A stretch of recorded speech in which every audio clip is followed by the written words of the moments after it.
সুপ্রিয় দর্শক, আসসালামু আলাইকুম। রিফা রান্নার রেসিপি থেকে সবাইকে স্বাগতম। আজ আমি আপনাদের সাথে শেয়ার করব একটি মুসমুসে খাজার রেসিপি। আসলে অনেকেই খাজা বানানোটা অনেক কঠিন মনে করেন, কিন্তু এই রেসিপিটি দেখার পর আপনাদের কাছে এই খাজাগুলো বানানো কিন্তু খুবই সহজ মনে হবে। আশা করছি আমার আজকের রেসিপি আপনাদের কাছে খুবই ভালো লাগবে। আর রেসিপি ভালো লাগলে ভিডিওতে অবশ্যই একটি লাইক দিয়ে শেয়ার করার অনুরোধ রইল। আর আমার চ্যানেলটি এখনো সাবস্ক্রাইব করে না থাকলে চ্যানেলটি সাবস্ক্রাইব করে পাশে থাকা বেল আইকনটি অন করে রাখবেন। তাহলে আমার নতুন নতুন রেসিপিগুলো খুব সহজে দেখে নিতে পারবেন। তাহলে আর কথা না বলে এবার চলে যাচ্ছি মূল রেসিপিতে। এই রেসিপিটি বানানোর জন্য এখানে আমি আটা নিয়েছি 1.5 কাপ পরিমাণে। আপনারা কিন্তু এই রেসিপিটি কম বেশি করে তৈরি করতে পারেন। তার সাথে দিয়ে দিচ্ছি স্বাদ মতো লবণ, আর দিয়ে দিচ্ছি 2 টেবিল চামচ পরিমাণে রান্নার তেল। এবার তেলের সাথে আটাটাকে ভালোভাবে মিশিয়ে নেব। তেলের যে একটা দোলাভাব, এই দোলাভাবটা কিন্তু হাত দিয়ে ভালোভাবে ঝুরি করে নিতে হবে। দেখতে পাচ্ছেন, এরপর যে আমি কিন্তু এটাকে হাত দিয়ে ঘষে ঘষে ময়াম দিয়ে নিচ্ছি। ময়াম দেওয়া যদি ভালো হয় তাহলে কিন্তু ডোটা পারফেক্ট হবে, আর ডোটা যদি পারফেক্ট হয় তাহলে কিন্তু খাজাগুলোও সুন্দর হবে। আমি এই আটাগুলো কিন্তু হাত দিয়ে ঘষে ঘষে খুব সুন্দর করে মিশিয়ে নিয়েছি। আর মেশানো হয়ে গেলে যখন এরকম মুঠি করে নেবেন তখন কিন্তু এরকম মুঠি হয়ে আসবে। এই পর্যায়ে বোঝা যাবে এগুলো খুব সুন্দরভাবে মেশানো হয়ে গেছে। এখন এর মাঝে দিয়ে দিচ্ছি আমি পরিমাণ মতো পানি। প্রথমে আমি হাফ কাপ থেকে একটু কম পানি দিয়ে এই আটাটাকে মাখিয়ে নিচ্ছি। যদি পানিটা আরো লাগে তাহলে পরে দিয়ে দিব। আমার এখানে আরো কিছুটা পানি লেগে যাচ্ছে। দেখতে পাচ্ছেন আমি আরো কতটুকু পানি দিয়ে দিয়েছি। যেহেতু আমি এই আটার মাঝে কিন্তু তেল ব্যবহার করেছি, যে কারণে এখানে কিন্তু পানির পরিমাণটা একটু কমই লাগবে। এবার পানি দিয়ে আমি আটাটাকে ভালোভাবে মাখিয়ে একটি ডো তৈরি করে নিচ্ছি। এই ডোটা কিন্তু খুব শক্ত হবে না, আবার কিন্তু খুব নরমও হবে না। আমার এ পর্যায়ে কিন্তু এই ডোটা বানানো হয়ে গেছে, আর ডোটা দেখে কিন্তু বুঝতেই পারতেছেন কতটা পারফেক্ট একটি ডো তৈরি হয়েছে। এখন এটাকে ঢাকনা দিয়ে ঢেকে রেস্টে রেখে দিচ্ছি 10 মিনিটের জন্য। আর এই 10 মিনিটের মাঝে এই খাজাগুলোর জন্য আমি একটি শিরা তৈরি করে নিব। তার জন্য চুলায় একটি কড়াই বসে তার মধ্যে দিয়ে দিচ্ছি হাফ কাপ পরিমাণে চিনি, আর দিয়ে দিচ্ছি হাফ কাপের চেয়ে একটু বেশি পানি। এবার চিনিটাকে পানির সাথে নেড়েচেড়ে একটু মিশিয়ে নিচ্ছি। পানিটা যখন এরকম গরম হয়ে আসবে তখন এর মধ্যে দিয়ে দিচ্ছি আমি 2টো এলাচ। এই এলাচটা দিলে কিন্তু এর ফ্লেভারটা খুবই সুন্দর আসবে।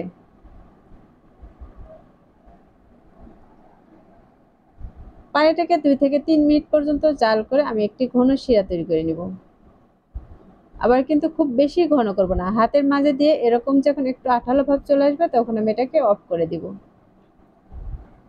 অফ করে দেওয়ার আগে আমি এখানে দিয়ে দিচ্ছি 1 চা চামচ লেবুর রস। এই লেবুর রসটা দিলে কিন্তু এই শিরাটা আর বেশি ঘন হয়ে যাবে না।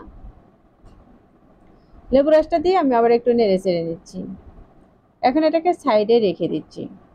আর যে ডোটা আমি বানিয়ে রেখেছিলাম সে ডোটা আমি আবারও ভালোভাবে মুথে নিচ্ছি। দেখতে পাচ্ছেন রেস্টে রাখার পর কিন্তু এই ডোটা আগের চেয়ে আরো অনেকটা সফট হয়ে গেছে। আমি ডোটাকে আরো 1 থেকে 2 মিনিটের মতো এভাবে মথে নিচ্ছি। আমার এই ডোটা কিন্তু মথেনো হয়ে গেছে। এখন এখান থেকে আমি 2টি লেচি কেটে নিচ্ছি। এই লেচিটা একটু বড় করেই কেটে নিয়েছি। আমি রুটিটা একটু বড় করেই বেলে নিব। এবার বোর্ডে দিয়ে আবারও হাত দিয়ে ঘুরে ঘুরে একটু গোল করে নিচ্ছি,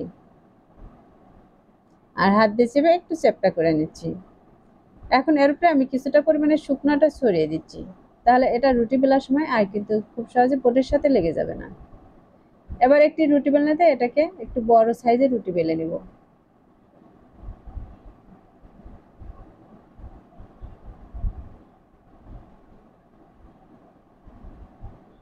এ পর্যায়ে দেখতে পাচ্ছেন আমি রুটিটা কিন্তু বেলে অনেকটা বড় করে নিয়েছি। রুটিটা যতটা বেলে বড় করে নেওয়া সম্ভব হবে আমি ততটাই বড় করে নিয়েছি। আর রুটিটা কতটুকু বড় করেছি তা কিন্তু দেখে বুঝতেই পারতেছেন। এখন এই রুটির উপরে আমি দিয়ে দিচ্ছি কর্নফ্লাওয়ার। এখানে আমি 2 চা চামচ কর্নফ্লাওয়ার নিয়ে নিয়েছি, আর ছাঁকনি দিয়ে এভাবে চেলে নিচ্ছি। তাহলে চতুর্দিকে কিন্তু খুব সুন্দরভাবে ছড়িয়ে যাবে। আমি এই ছাঁকনি দিয়ে কিন্তু চতুর্দিকে খুব সুন্দর করে ছড়িয়ে নিয়েছি।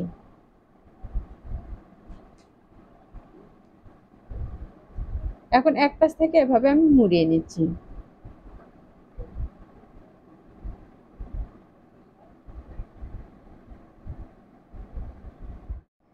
এটা একটু হাত দিয়ে চেপে চেপে ভালোভাবে মুড়িয়ে নিব।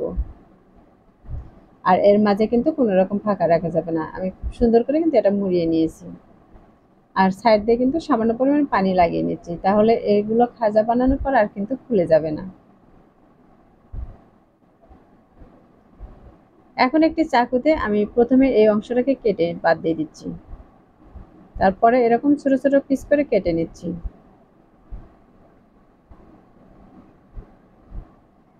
খাজাটা যদি আরো বড় বানাতে চান তাহলে কিন্তু এখানে দুটি রুটি ব্যবহার করতে পারেন। আমি এরকম ছোট ছোট করে কেটে নিয়েছি। এবার হাত দিয়ে একটিকে এরকম করে চাপ দিয়ে চেপটা করে নিব, তাহলে কিন্তু এই খাজার শেপগুলো খুবই সুন্দর আসবে।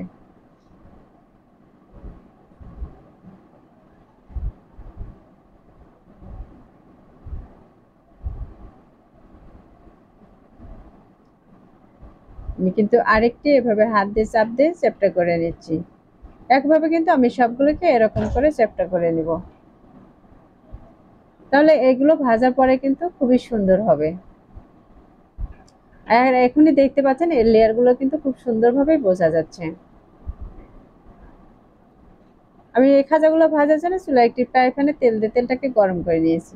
এখন এই গরম তেলের মাঝে আমি এটাকে দিয়ে দিচ্ছি। আর এই খাজাটা কিন্তু একটু নরম অবস্থায় এভাবে থেকে তেল ছিটিয়ে দিতে হবে, তাহলে কিন্তু এর লেয়ার গুলো খুব সহজেই খুলে আসবে।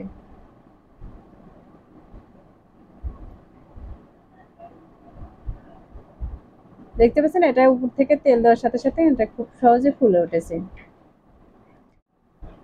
আর এই খাজাগুলো ভাজার সময় কিন্তু চুলার আঁচটা একদম মিডিয়াম টু লো ফ্লেমে রেখে ভেজে নিতে হবে, তাহলে খাজাগুলো কিন্তু খুবই মুড়মুড়ে হবে। আমি এই পর্যায়ে কিন্তু আরেকটি দিয়ে দিয়েছি। আর এটা দেওয়ার পরে কিন্তু আমি উল্টে পাল্টে নিচ্ছি, আর উপর থেকে কিন্তু এরকম করে তেল ছড়িয়ে দিচ্ছি। আমি সবগুলো খাজা কিন্তু এখানে এভাবে ভেজে নেব।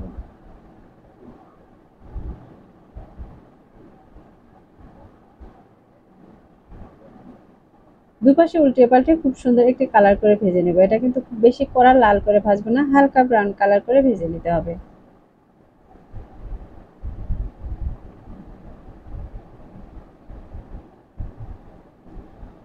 এখন আগে যে খাজাগুলো আমি দিয়েছি সেগুলো কিন্তু ভাজা হয়ে গেছে, এগুলোকে আমি তেল ঝরিয়ে উঠিয়ে নিচ্ছি। আর এই একইভাবে কিন্তু বাকি খাজাগুলোকে আমি ভেজে উঠিয়ে নিয়েছি।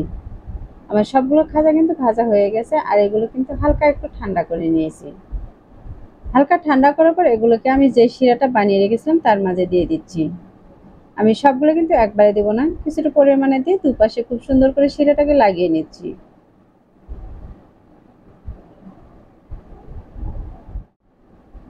এগুলো কিন্তু শিরার মাঝে দিয়ে ভিজিয়ে রাখার প্রয়োজন নেই, শিরার মাঝে দিয়ে দুপাশে একটু উল্টে পাল্টে শিরাটাকে লাগিয়ে নিলে হয়ে যাবে। আর এভাবে খাজা বানিয়ে কিন্তু আপনারা বেশ কিছুদিন সংরক্ষণ করে রেখে খেতে পারবেন। আমার শিরাটা লাগিয়ে নেওয়া হয়ে গেছে, এখন একটি ছাঁকনি দিয়ে আমি বাকি শিরাগুলোকে ঝরিয়ে নিব। এবার ছাঁকনি দিয়ে আমি এগুলোকে উঠিয়ে নিচ্ছি। আর একইভাবে কিন্তু বাকি যে খাজাগুলো আছে এগুলোতেও শিরা লাগিয়ে নিচ্ছি। আমি সবগুলো খাজাতে কিন্তু শিরা লাগিয়ে উঠিয়ে নিয়েছি, আর এগুলো ওঠানোর পর দেখে কিন্তু বুঝতে পারতেছেন কতটা সুন্দর হয়েছে। তাহলে দর্শক দেখতে পেলেন কত সহজে এই খাজাগুলোকে তৈরি করে নিলাম। এত সহজভাবে খাজা যদি বাসায় বানানো যায় তাহলে কিন্তু আর মেলাই থেকে কিনে নিয়ে এসে খেতে হবে না। এখন আমি এখান থেকে খাজাটাকে ভেঙে দেখিয়ে দিচ্ছি এটা কতটা মুড়মুড়ে হয়েছে। এটা ভাঙা দেখে কিন্তু বুঝতে পারতেছেন এই খাজার ভিতরটাও কিন্তু খুবই মুড়মুড়ে হয়েছে। আশা করছি প্রতিদিনের মতো আমার আজকের রেসিপিও আপনাদের কাছে খুবই ভালো লেগেছে আর সহজে লেগেছে। রেসিপি ভালো লাগলে ভিডিওতে অবশ্যই একটি লাইক দিয়ে শেয়ার করার অনুরোধ রইল। আর রেসিপিটি বাসায় অবশ্যই একবার ট্রাই করবেন। আর আপনাদের রেসিপিগুলো কেমন হয়েছে তা আমাকে কমেন্টে লিখে জানাবেন। আমার চ্যানেলটি এখনও সাবস্ক্রাইব করে না থাকলে চ্যানেলটি সাবস্ক্রাইব করে আমার পাশে থাকবেন। আর যারা চ্যানেলটি সাবস্ক্রাইব করেছেন তাদেরকে অসংখ্য ধন্যবাদ। কথা হবে আবারও এরকম নতুন নতুন রেসিপি নিয়ে। এ পর্যন্ত সবাই ভালো থাকবেন, সুস্থ থাকবেন, আর আমার নিয়মিত রেসিপির সাথেই থাকবেন। আজ এই পর্যন্তই। আল্লাহ হাফেজ।